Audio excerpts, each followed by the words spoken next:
So,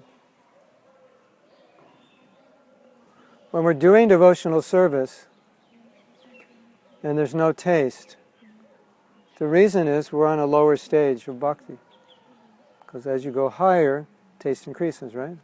More sweaters, you've taken more sweaters off, and you're able to experience Krishna more, right? When you go to Vrindavan, you get mercy, and then you experience Krishna more, right? Yes? Wouldn't it be nice for that to be like that way all the time? Yeah. So we're getting elevated. It's like a special mercy. You go from bhajan or kriya to like ruchi in like 20 minutes, and then it just stays there, as long as you don't make offenses, right? So faith is interesting because one of the ways we understand faith is you believe in something you're not fully experiencing yet, right? So I'm going to work hard to achieve something because somebody said it's going to be good. That's what faith is. Or somebody said it's real. And when you get there, you're going to be happy. So you go somewhere like Vrindavan and you get some experience. You think, oh, this is real, right? But generally, you're working to get something you don't always taste very much, right? And so, therefore, in this interim stage, we require a lot of faith, that I know this is worth it. Because if you don't know it's worth it, will you make the sacrifice necessary to get it? What will you say? Say, it's not worth it. Have you ever said that? It's just not worth it. Right? And that's not a philosophical statement.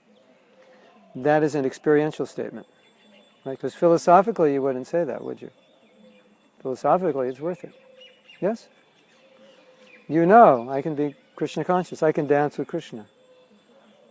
And Prabhupada said, you can dance with Krishna through this process. So that's worth it, I think. And if you look at all your other options, what are your other options? Well, you could become what? You could try to become successful in some way materially, or happy materially, or maybe work really hard and get a nice house at the beach, and a sailboat, and a surfboard, and a little skin cancer maybe, but you'll work through it, right? When you look at the options of what you have to work for, what you can achieve, what it costs, and what are the consequences, they don't look so good, do they? Going back to Godhead looks better, doesn't it? You know why it looks good? Why I think it looks good? Because you don't have to work. I think that alone is enough to convince people to go there. I mean, what else do you need? You don't have to work. Everything's free. Everything you need grows on trees. Or you just think about it and it shows up. Like, American, Federal Express or whatever they have here. What do they have here? DHL, You just think of it, DHL shows up with it. And there's another thing which I was thinking about lately, which is a very interesting meditation. It's what I call the out-of-body meditation, that sometimes it's uncomfortable to be in our body. And so sometimes when we're uncomfortable, it's nice, or at least I think, if I'm like really, really hungry and there's nothing to eat, it would just be easy if I could just leave my body, push the body off button, then I don't have to deal with the hunger. You know what I mean? You ever wanted to have a body off button? Yes. You're on a bus and there's no toilet and there's not going to be one for 3 hours. If I could just boop, leave my body, pick it up when we get to the restroom, right? You're having a big argument with someone really close to you. If you could just push the body off button, then you could just leave it and you wouldn't experience it, right? So it's a nice meditation because if you think of how many moments in your life you'd like to push that button, you realize how awkward it is to have a body. Isn't it awkward to have a body? Like sometimes I look at my body and he gets really hungry, and someone's trying to talk to me, and I haven't eaten for like 12 hours, and I was like, I can't talk now. I can only think of one thing, food. Or if you're really tired, you've been up, all night, and it's the next night, and it's like 8 o'clock, and you only got 2 hours the night before, all you can think about is your bed, isn't it? You can't interact with people. And if you have to interact, if there's something important, that'd be a good time to press the get me out of this body button so I could deal with it, right? So I think we have many, many experiences like that, out of body or out of mind. And when it's so interesting the way Krishna made the material world. Because in our forgiveness workshop, one of the things we do that's fundamental to helping devotees forgive is we tell devotees, I want you to fully experience what your resentment feels like. Just fully experience it, which is naturally the very thing nobody came to that workshop to do. They wanted to get rid of it, but they didn't want to experience it. Right? If you have something that's really bothering you now, and I asked you to experience it, would you be excited? Hey, that's a great idea, No. We don't want to experience it. But what happens when I ask devotees to experience it is very important. After they experience it, I ask them, create an analogy, a mental analogy of what it feels like. So they'll come up with, Haribol. They'll come up with, nice to see you. They'll come up with analogies like, I feel like a chain around my neck, I feel like I'm in prison, I feel like there's arrows in my body, I feel like I'm drowning in poison. Then I say, did you realize it felt that bad? And they all said no. And the reason being is because when you feel bad, you don't want to think about it. You don't want to feel it. So you just kind of avoid it or suppress it. Lock it in a closet, deal with it later. Right? Yes? The nature of Maya, excuse me, the nature of Maya is the same. Because although, if you actually think about the condition that we're in this world, you actually allowed yourself to experience all those red button moments when I'd just like to get out of my body, it'd be kind of miserable, wouldn't it? You might have to go to the local mental hospital if you think about it too much, right? You agree? But what is Prabhupada doing in his books? He's asking us to think about it. Isn't he? More or less? Think about material existence, think about your condition, think about all these things.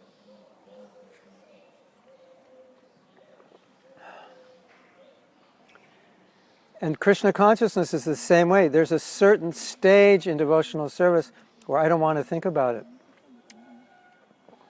Because if I do, it's like the rug just got pulled out from under me. Because you have to have something else to hold on to, right? Isn't it? If someone's going to pull the earth out from under you, you better be holding on to something.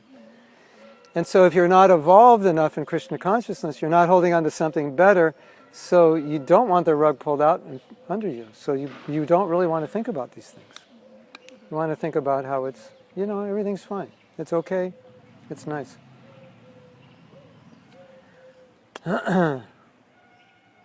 So it makes it appear like devotees are very negative, miserable, talking about things that are bad. But the point is, it wasn't the devotees who made that arrangement. That was Krishna's arrangement. He did it, right? And the point is, when you get in that neutral position, it's quite a miserable position. You have to kick yourself up a little bit. And what's that stage when you start to, really get something out of Krishna consciousness? It's anartha nivritti. Okay, let's have another miserable visual. The name of this class will be How to be Miserable in 3 Easy Lessons. Here's lesson 2. Think of anarthas like knives in your chest. Because what's an anartha? Anartha means something which doesn't have value, but it's something we are seeing value in. You know, like the best example of anartha is a relationship that doesn't work, where the people get no pleasure from it, but they're attached because they get a little pleasure once in a while. You know, 10-20% of the time there's pleasure, 80% of the time there's fighting. And both of them know they should just give it up, but they can't. Have you seen that before? It's very common, right? Anarthas are like that. And that is the way Maya arranges the world, to give you enough pleasure to keep you in the game. just enough, so you'll get out of bed and try again. Isn't it? But her service is to make sure you don't win the game, because if you do, you won't want to be Krishna conscious. Right? Now, Maya has two aspects, Yoga Maya and Mahamaya. Yoga Maya brings you to Krishna, Mahamaya takes you away from Krishna. If you want to go to Krishna, then Mahamaya has no business with you. If you don't want to go to Krishna, Yoga Maya has no business with you. You understand? Yeah. So, when we're in this neutral stage and we're playing with Maya, it's a signal to Maya that you can still play with me. So Maya plays. Goes, hey, you want this? This is really good. And, you know, you get something from it, and then crash, boom, bang, it didn't work. And then you blame yourself and said, I knew that wouldn't work, I did it again. Because if you show any interest in Maya, then Maya comes. Isn't that interesting? Excuse me. Do you think Maya would come if you had no interest? It's not her service, actually. It's because if you're only interested in Krishna, her service comes as Yoga Maya to bring you to Krishna. So Maya would never comes to someone who doesn't show interest in her. Yoga Maya comes to those interested. Yes? But she comes to Haridas Thakur. I knew you'd say that. But that's Leela.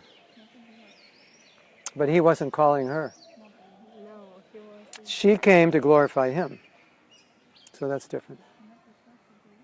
But if you're not Haridas Thakur, Maya won't come. If you're on that level. But why sometimes, in some cases, Maya came to high elevated sannyasi? Why? Because they had interest. Because of that, or Yeah. it's Prabhupada said, Krishna will test you to see if you're sincere. And also, Krishna will test you just so you can kind of see where you're at. You know. Have you ever had an experience where you kind of fell for some kind of Maya, and then you thought, I was over that. I didn't realize how weak I was. yeah. So that test is good. But when you're still on that material platform and playing a little with Maya, then she'll come. But she doesn't come for a pure devotee, because pure devotee is under Yoga Maya, the energy which pulls you to Krishna. So it's the same person either pulling you away or pulling you towards Krishna, depending on what you want. It's the same person with two energies. Alright. Does it mean that the person not pass anartha nivriti if it happens, or it doesn't mean that? No. It's less as you go up, it's less likely. Anartha nivritti, it's less likely than bhajana kriya that Maya will attack you or be alluring you. The allurements will be less as you go up. And obviously, when you come to a stage of taste, then you have a lot to relish that you won't really be looking for Maya. But still, Some seeds maybe there. some things are there, yeah, for sure. Sometimes they say that the more you advance, the more Maya tests you. Yeah, It's yeah. like a blade of razor. It's just Yeah. really want to see polish you, make a diamond from you. Actually, it gets more subtle, maybe not so Yeah. gross, Yeah. subtle. Yeah. It's true up to a point. But at a certain point, she backs down. Like God, Maya. make yourself really busy. No time for Maya. Just, Well, also, you're just more advanced. You're not interested anymore. So it's like, look at it, something like this. Anything we're attached to, Maya can test us with that. That's the bigger test are the things we're most attached to, right? So let's say you come to a point in your spiritual life where you're really attached to Bhagavatam, you're really attached to Sangha, you're really attached to Kirtan, Japa. You're just pretty absorbed. And there's not that much left that you're attached to. So then how's Maya going to test you? Maybe pride, but nothing really gross. You know what I mean? It's like you have to give her some bait to test you with. Seems like she rocks those 20-80 relationships a bit. Yeah. Because you're in relationships all the time.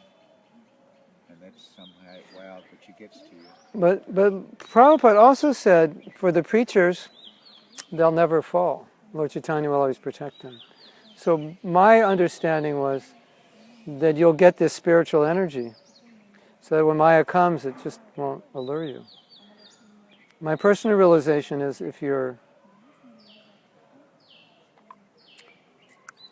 it's like Maya will test you if you're playing with her. A lot of, like Prabhupada said, the weakness of the Western mind or the Western disciple is they play with Maya. They think they can play with Maya and not get burnt. So if you play with Maya, then yeah, she's going to see, oh, you're playing with me, okay. But ultimately, she wants you to be Krishna conscious. So she'll play with you in a way that if you take it right, it'll just reveal your weakness so you can work on it. but what if you really like try not to play? Okay, you don't have TV at home. You are not watching No video TV. games? You're chanting a lot, you're reading a lot, trying to follow sadhana, trying to do everything, and at some point everything is going well. Yeah. And then you come to the period in your life, then suddenly material desires start, Yeah, like come, and you just can't believe what's going on. Right. I have such a good devotee. I was kind of such a good self-image. And then, Now Maya's telling you to become humble. yes, You take it that way. No, the thing is, it's flattering when you think that Maya is trying to make you humble. It's Yeah. always almost make you feel like you're quite Special? advanced You're and special? special too in some way. But Well, still, that's a circular problem. I could tell you how I take it. One of the ways I take it is that because I have this experience, and it gets more interesting the older you go on, the longer you go on, because the longer you go on, the more you remove yourself from these things. So if it shows up, down the road in another 20 years, it's much more shocking. It's a bit stark, isn't it? It's like whoa. And the realization that I have is Krishna's reminding me how strong material attraction is. Krishna's reminding me you always have to be careful. And Krishna's reminding me that as long as you have a body, the body sometimes pushes sensually, body and mind, because it's conditioned. And I think what the message is, we're very conditioned, maybe more conditioned than we want to believe we are. So you're feeling good because you're getting the mercy of the spiritual energy. But if there's a gap in that, then the conditioning comes. And then it's like, oh. It's a bit like your clothes analogy. You pulled off so many layers, but then you suddenly want to put a few extra back on. Yeah, or you just realize I had more layers than I thought. Because also what happens is you may understand more subtle aspects of Maya. So you may become more aware. Sometimes you're actually just becoming more aware and sensitive, and it may not be as bad as you think, it's just you're more aware of it. And maybe you're more honest, so you're facing it. But there's a nice story. Sometimes, when this is Western mentality. I don't know if Indians think this way, but this is definitely Western mentality. When you're faced with a difficulty and you can't work through it because of a weakness, what do you say? You say something like, I can't do it because I'm weak. Anyone ever said that? I didn't do this because I'm weak. Why didn't you do this? Well, I'm weak. So this was discussed with Prabhupada, and so Prabhupada had a different view on it. He said, if there's weakness, okay, there's weakness. He didn't deny there's weakness, but he said, if there's weakness, why you focus on it? So when the devotee said, I can't do it because of the weakness, he was focused on the weakness, not on the solution. This is why I can't do it. Not like, this is the strategy to do it. This is why I can't do it. Why can't you do it? Because of the weakness. So Prabhupada would say, why are you focusing on the weakness? Why are you giving into the weakness? It's an interesting mentality. Yes? What if first a devotee is faced with Maya? What his actions must be? A devotee? He's facing Maya. There's the moment. What should he do? Turn around and run as fast as he can. Hare Krishna, Krishna Krishna. Just take shelter of the holy name. That's the great weapon.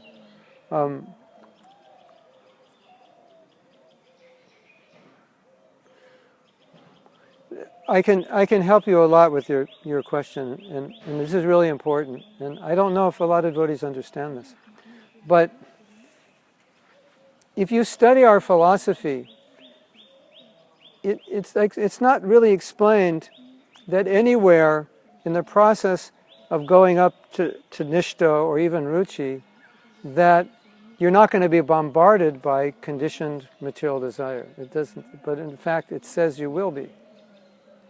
But it doesn't say you have to succumb to it. It just says it will be there. And when you get to anartha nivritti, the intensity will start to reduce. The desire won't go away, but the intensity will reduce.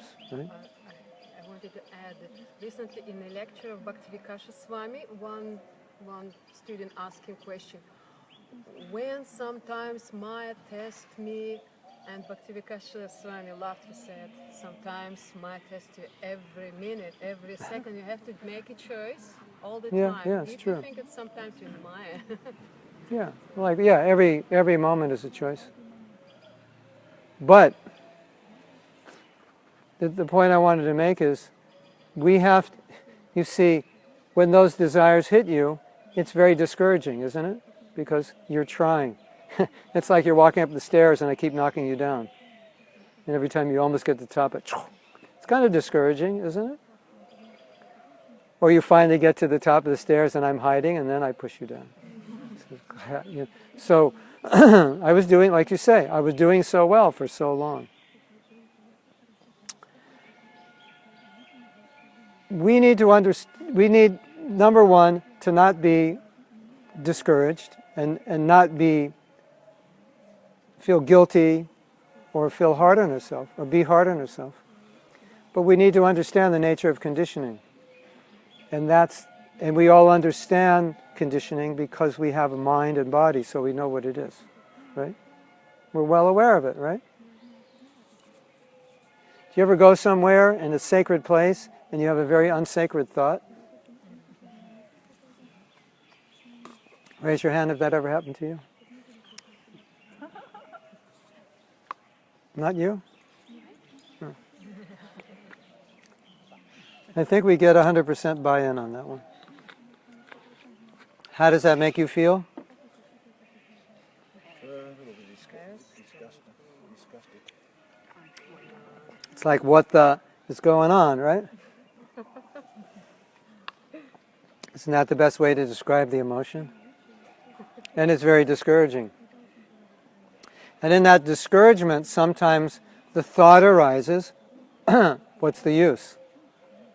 So many rounds, so many years, so many classes, so much sangha, so many prikramas, and this thought just came up in the temple. It's discouraging, isn't it? So the point I'm making is that the science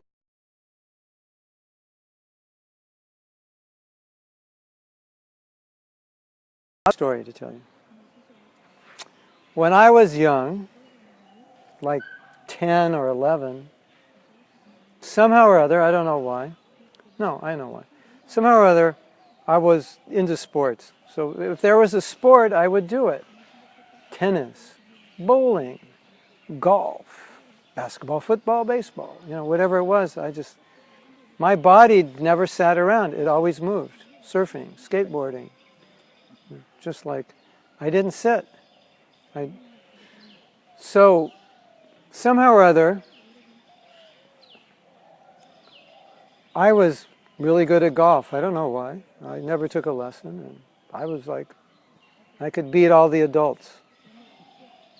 It's just weird, And I thought it was kind of a stupid game. I never really liked it, but my father would play, so I'd just go with him and we'd play. But, it's like, how exciting is golf for like a 13-year-old kid?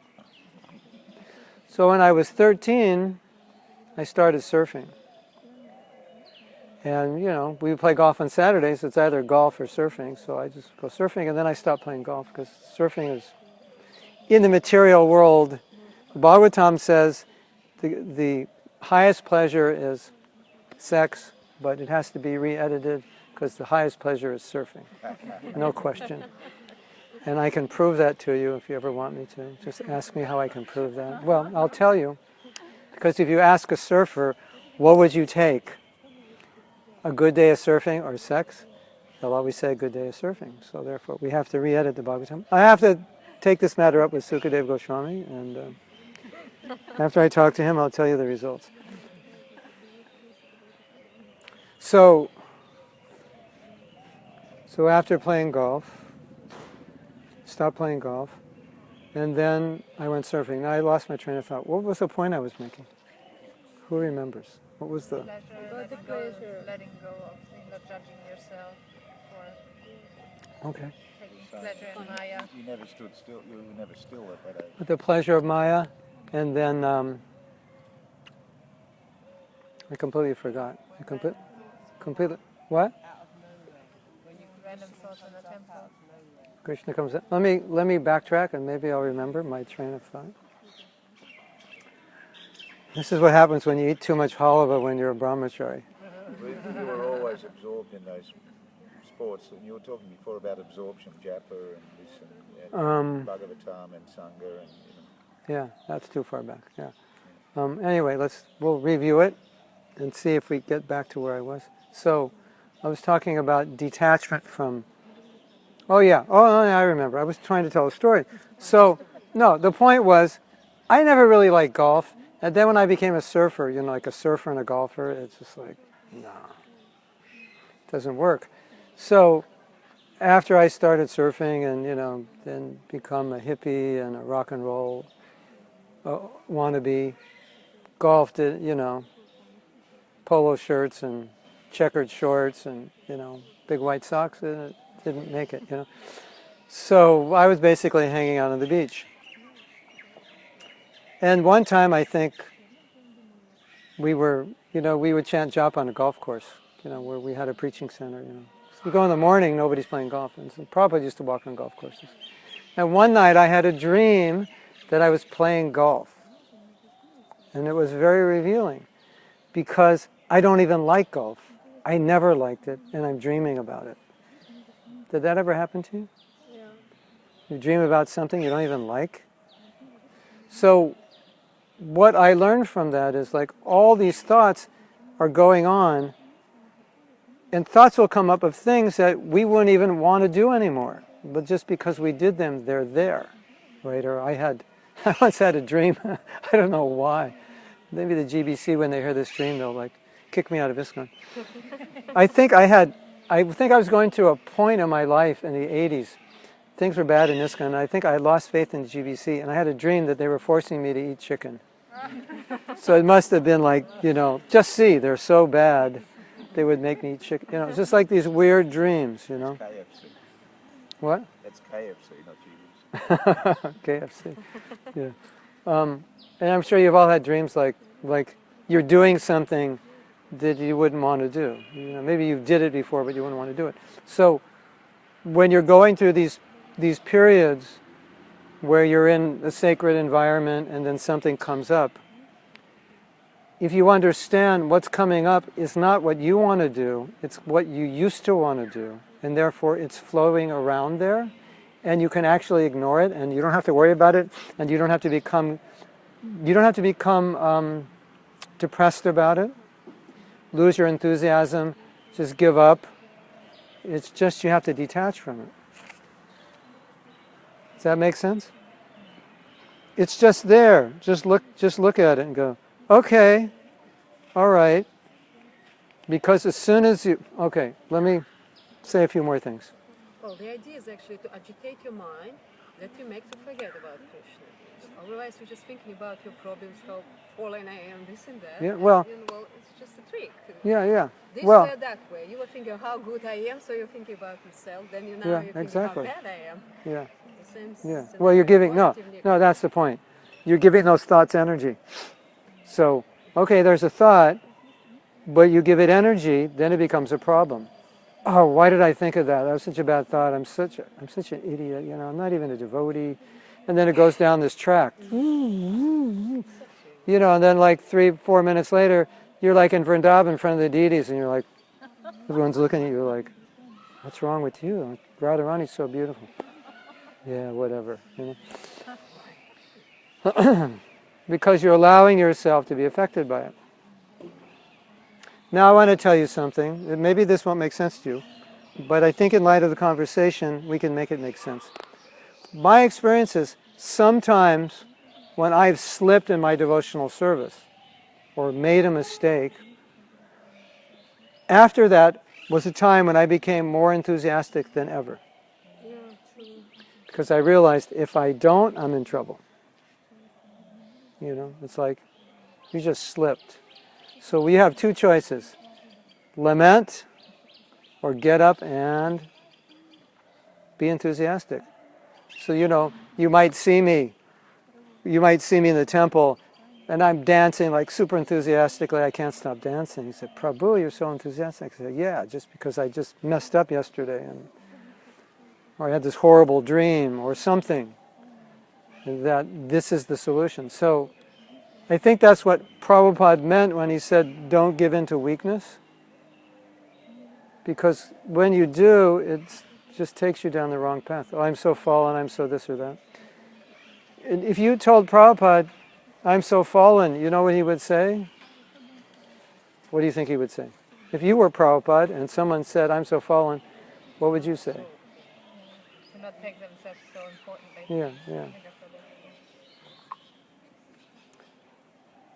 Number one, you're not so anything. And number two, what are you going to do about it?